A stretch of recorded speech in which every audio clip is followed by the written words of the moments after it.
Okay, today we have a 2005 Ford Focus in, so we're just going to show you what we've found so far after we've done our checks. So starting on the driver's rear door, we put a lever in there just to open it up, and what we're going to do is we're going to pour some water down the gap, and what that should do is it should fall out the bottom of the door, which it is doing. But if we look very closely, we can see it running out of the door membrane here. So we've got a very small leak off of the door membrane. So we advise to obviously get that off and fix that there. The others don't seem to be leaking, but I think what we should do is maybe do an hour's investigation and possibly just to maybe check the others once we remove this and see what the problem is. The good thing is with this car, where it was parked up with its nose up, it's actually managed to catch the water to about here. I can't find any water in the footwells, on all four footwells, which is a good sign. But we can see obviously evidence of the water sitting in here. It's all been UVA fogged as well.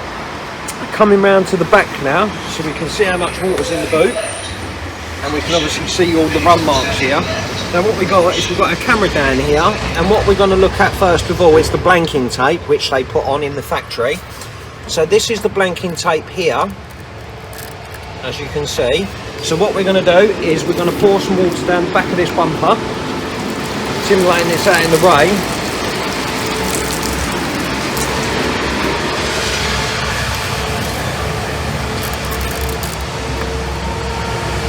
Okay, so if I put you there and then put a bit of water on there we go.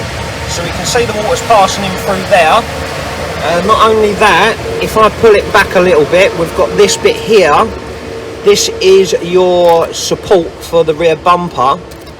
Now it's not leaking heavily, but there is a little leak coming off, and this is this bit here. So if we put a bit of water down the back here,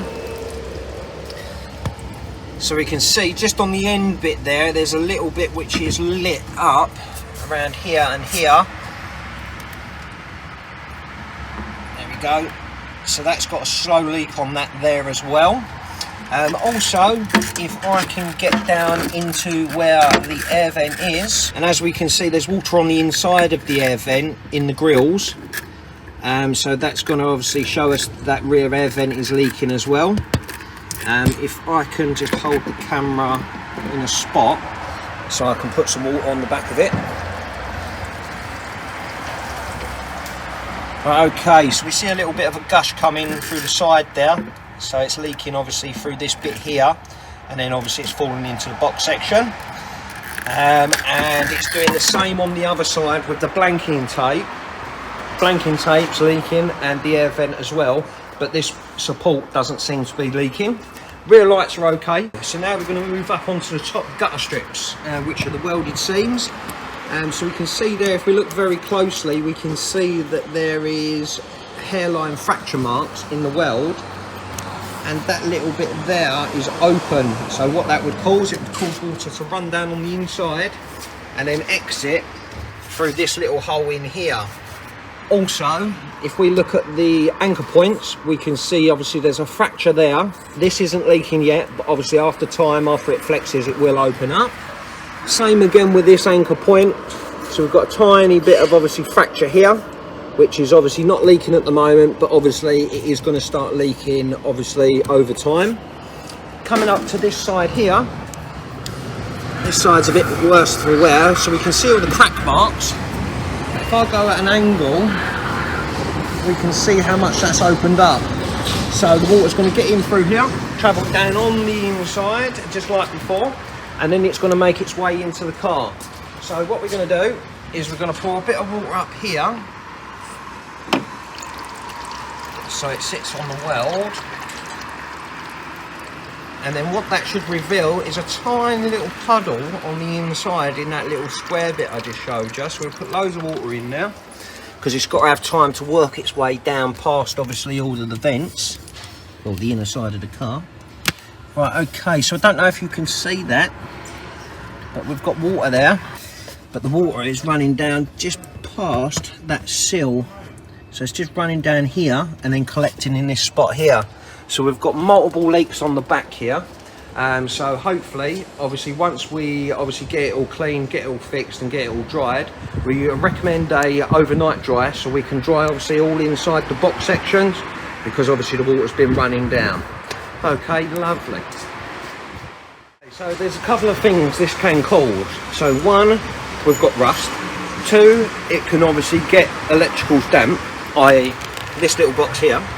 So the condensation can go on this box and then it can cause issues.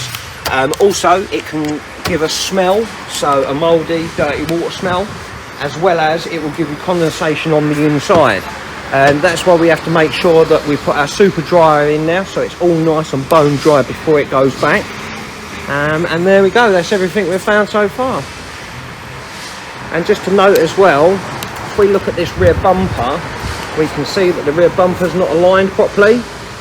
So it's possible, that may have been the nudge from previously which have caused the leaks on that side. But there we go. Okay, so we've just got an interim video on the Focus. So I've now removed obviously the old rear vents, we've put the new rear vents in.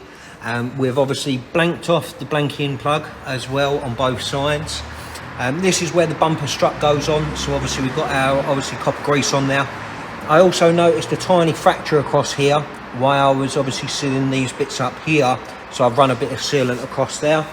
Same on this side as well, so we're slowly getting there. The door membrane's been fixed as well. It was just a case of I've taped up everything and it was leaking out of this little hole here, so it's similar to one of these. So I've just put a bit of sealant around there, so that's that fixed now, so that's sorted. So the only thing we've really got left to do now is start to reseal the welded seams where I've chiselled them out. So we've chiselled them out, primed them, and then what we'll then do is we will reseal them. Same with that one as well, and that one, and all the way across the back there as well. It's been a little bit bright there. There we go. So we've got it all the way across there as well. The back I've cleaned out as good as I can. So I've got a lot of the rust out. We're probably going to do a bit of a freebie. We're going to wax spray this, put a bit of paper down and then put your spare in. So obviously it protects this. Obviously it won't get rid of it, but it's going to protect it. So it's just a case of we're going to put this drying machine in it tonight. So obviously it can dry out in all of the bits and pieces. Got to put the rear bumper back on. And then the lights back in. And as I say, just the gutter strips to do. Right, just showing a bit of corrosion. Unfortunately, this car's been leaking for so long that the boot's been full of water, but look at the spare. So that's how deep it's been sitting and how long it's been corroded. I think the spare's probably salvageable, hopefully. We'll put an acidic product on that will dissolve the metal. But yeah, that's the bucket that we've used to clean up this. So we've got a special wax product that we'll give that a spray with, and then we'll put some paper over it, so that it can still be used, and the paper or cardboard, actually a nice piece of cardboard will go over that, and then the spare can sit on that. So it'll all work, and it's not big holes or anything, but had it have been left, they would be, and if the water stops coming in, then it won't corrode anymore. But you can also see there that clamping bracket that holds the back seats has started to corrode, albeit it's not too bad because it hasn't been in the water. But if you look under here, you can see the evidence then of water getting past the electrics there, which is not the greatest sign. Okay, Mike, so we've got the in video on the Ford Focus, so it's had a courtesy wash. All the work what's been carried out has obviously been checked, and everything seems to be fine. So gave it a quick courtesy back on the inside, courtesy clean on the outside, so everything's good. So it's all ready to go out into the actual environment to test it. But there we go, so she's all done, ready for collection. And she's all nice and dry as well in the boot section, because there was no water under the front or the rear. Amazing.